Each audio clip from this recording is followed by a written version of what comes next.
Thank you very much. Let's take our seats. Thank you.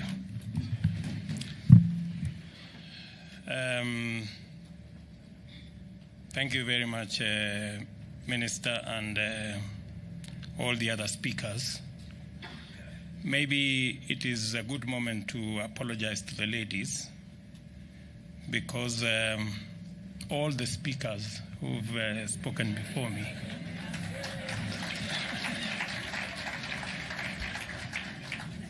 somebody watching from somewhere, they will think this is a men's conference. Maybe Mr. Kili and the other people next time, let's be kinder to the ladies. Otherwise, we run the risk of being unconstitutional. Distinguished ladies and gentlemen, good morning. It is yet another wonderful occasion to join Kenya's capital markets fraternity in celebrating an exceptional milestone. We are here today to witness the listing by introduction of the first real estate investment trust instrument to be issued by a pension scheme.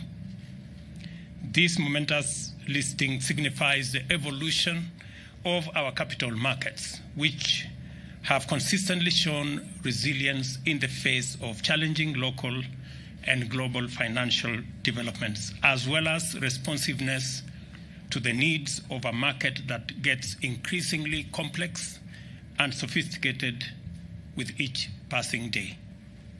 Our capital markets capacity to evolve on a sustainable, continuing basis is therefore a critical pillar of our competitiveness as an economy, and it is also a fundamental factor of our ability to finance development, thereby creating jobs and alleviating poverty. Today's introduction of the Laptrust Imara Real Estate Investment Trust is the culmination of commendable collaboration among industry stakeholders in pursuit of innovative instruments that enhance the credibility, competitiveness, liquidity, and efficiency of our capital markets. To place this event in context, it is important to appreciate the role of a well-developed financial sector in powering national economic development. The presence of deep and efficient markets is a fundamental precondition for further economic growth. Kenya's financial sector is strong, competitive, and I say vibrant as well. A debt and equity market like ours has been effective in mobilizing domestic as well as international capital, thereby complementing other forms of financing, fostering the rational embrace of element of risk inherent in new, innovative, and pioneering enterprises, and supporting long-term investment. The government is committed to expanding opportunities for both investors and issuers in Kenya. We are motivated in this quest by a number of compelling reasons.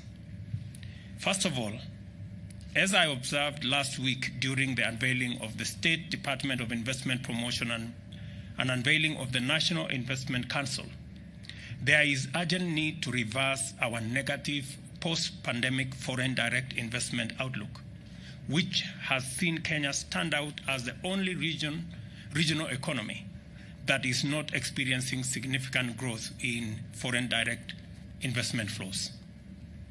It is our firm agenda to turn the situation around and take aggressive measures to return our economy as a leading destination for international investments. Secondly, I also indicated during my visit to the Nairobi Securities Exchange for the launch of the marketplace that it is imperative for our capital markets to devise appropriate mechanisms that leverage the savings component of all funds, including Hustler Fund, diaspora remittances, bank deposits, capital markets, SACCOs, insurance plans, savings held in fintech and other assets, to provide a sustainable critical mass of capital to finance the transformation of our country. For sustainability, these mechanisms must be affordable to borrowers while giving an attractive return to savers. And I am persuaded that our capital markets can offer reliable alternative funding for all categories and sizes of business, which is also responsive to their long-term strategic intentions. This is how, by saving, Kenyans at the bottom of the economic pyramid can become lenders and investors who finance national development and economic growth. Thirdly, I have been to various parts of the country spreading the transformational footprint of our affordable housing program. It is our intention to increase the availability of cheap and safe houses so as to plug the housing deficit, which currently stands at about 5 million units. The execution will combine efficient building and construction, consumption of local materials and locally manufactured accessories and fixtures, and the employment of hundreds of thousands of both skilled and unskilled workers. Just to put it in context, we managed to unravel this whole sector about real estate, which was for a very long time hostage to high-end development of housing units.